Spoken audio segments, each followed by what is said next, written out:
Yeah. What was the reason you started to pull out of the sport?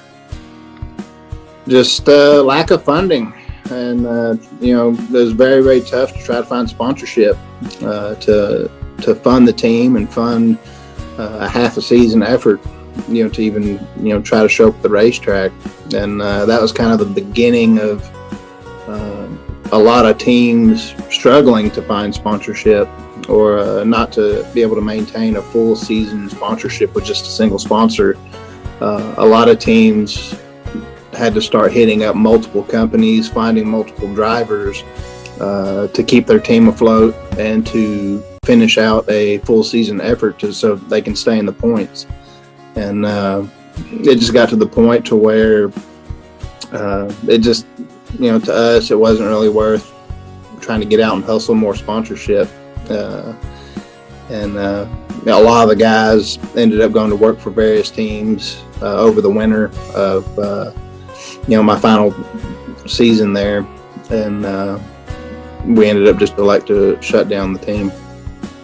I see. That's tough to hear. How did the ride with BK Racing to come into play? For the Daytona 500? Daytona 500, yeah. I was actually out here working on our family farm, getting ready for, the next year's crop, just mowing my pastures and scalping everything, getting everything ready to go. And I had a gentleman by the name of Blaine Segerstrom with the company Stalk It, who had sponsored me for a couple of races in the previous years in the Nationwide Series. And he just called me out of the blue and just said, "Hey, Robert, I'm trying to work a deal to run the Daytona 500 right now with a couple teams, and just wanted to see if you would be free or available to drive for us, if we decide to put this deal together and try to run the Daytona 500. And I said, man, does a one-legged duck swim in circles? And, he died laughing on the phone. And I said, yeah, man. I said, absolutely, I'm in.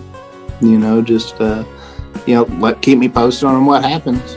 And then a couple of weeks go by, and this is probably second or third week of January.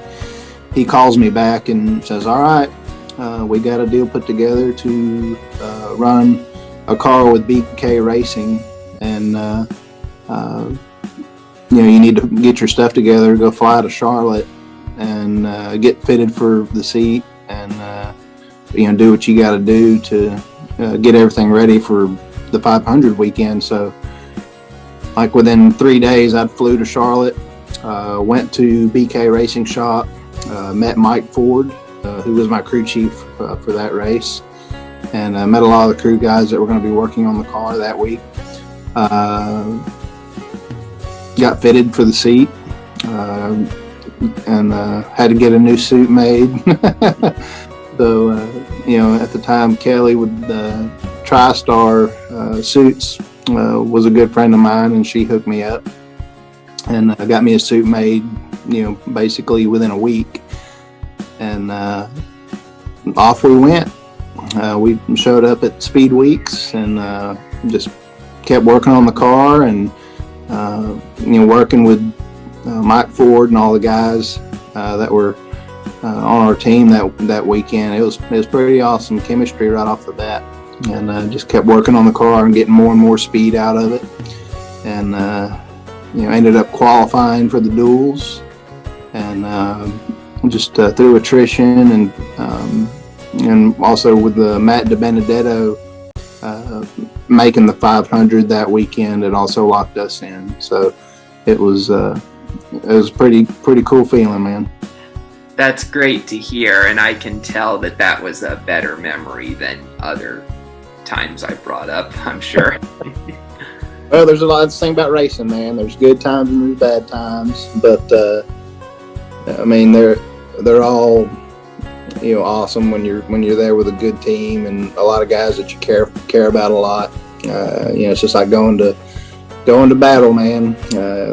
You create a lot of relationships with the guys that work for you year in and year out. You get to know their families and their kids, and especially when you're not racing, those relationships and things that you do behind the scenes with your guys just create that teamwork and that camaraderie and everything that a lot of guys don't see behind the scenes. And that's what makes racing special, is those memories that you create with a lot of those guys. Yeah, that's really a good philosophy. That's really good. Just wondering, when you got that ride with BK, did you have a feeling based on where things were going that it was going to be the last race of your career, like the final hurrah, or what did you think at the time? I mean, yes and no. I mean, I was always hopeful another opportunity would arise, and it hasn't. I mean, I'd probably be hopeful until I'm 99 years old, but when that deal came about, I had just gotten married. My wife had just given birth to our first child, which is my son, and I knew going in that it's probably going to be my last race, because I wanted to dedicate myself as a father and a husband, and be there for my family, and just work out here on the family farm, and kind of live a slower pace of life. But in the back of my mind, I'm always hopeful that someday I'll be able to get behind the wheel of another race car, whether it be a Legends car or a late model, or a truck, or what have you. But maybe it'll be a horse and buggy race. I don't know. Once racing's in your blood, it never truly leaves. I think I'm speaking for everybody that's ever driven a race car, man. Once you get that adrenaline rush, and you get to the racetrack and you're racing your heart out, every week, especially as long as we did, it's hard to just give it up cold turkey. I mean, it's always in the back of your mind, and like I said, you always miss your guys and your friends, and the guys in the garage area that you're parked next to every week, and it becomes like one big family out there. And that's what I miss the most, is just seeing all my buddies and visiting with them and asking them how their wives and their kids are doing, and going to chapel service with MRO, and doing those things behind the scenes. But yeah, if another opportunity pops up, I'll pounce on it. But realistically, I don't see it happening in the near future. Yeah, I see what you mean. Hopefully it'll happen eventually, but who knows what time will bring. But yeah, that's a pretty good story you have. And how do you think it can impact future people wanting to get into racing? Well, I mean, I would say, get your feet wet, start small, whether it be in dirt track racing or, racing Legends cars, go-karts, what have you. Start small and work your way up. My advice would is to learn the cars that you're racing. Be in the shop all the time, working on the cars, learning what each part of the car does. So when it does come time to communicating with your crew and your crew chiefs on what adjustments to make to your car, that exactly what you want to do when you come in the garage area to make those changes. That was one thing that I struggled at. I would be at the shop, and I would work on the car some, but as far as knowing all the intricate details of what to do at the racetrack, when you're out there practicing, that's some things that I struggled with, was what adjustments, what changes we need to make with the cars to make them a little bit better. And that's where you see the big difference in like Kyle Busch, Kurt Busch, Kyle Larson, a lot of these guys that know their way around these race cars. it goes to show, that they can pull into the garage area after shaking their car down during practice and rattle off exactly what needs to be changed for that race car, as soon as they come in for practice. So the next time that they go back out, they're picking up a tenth of a second here, a couple tenths of seconds here, and that's what I would push the hardest, is to be in the garage, work on your cars yourselves, and just have fun with it. I mean, racing is, it's tough. It's very rewarding at the same time. But have fun while you're doing it. Create a lot of relationships with people that can help you out when you need it, and just enjoy it. Definitely. I appreciate the time you made to appear on the show, man. Yeah, man. Anytime. All right. So do you have like a business or a farm link that I could put on here to promote you guys? No, I don't have a business per se. It's just all by word of mouth. Here in Texas, where I live, it's all horse and cattle country. And, we have a 200-acre farm, that we farm here in Pilot Point, Texas. And cut a lot of coastal hay off of it during the year.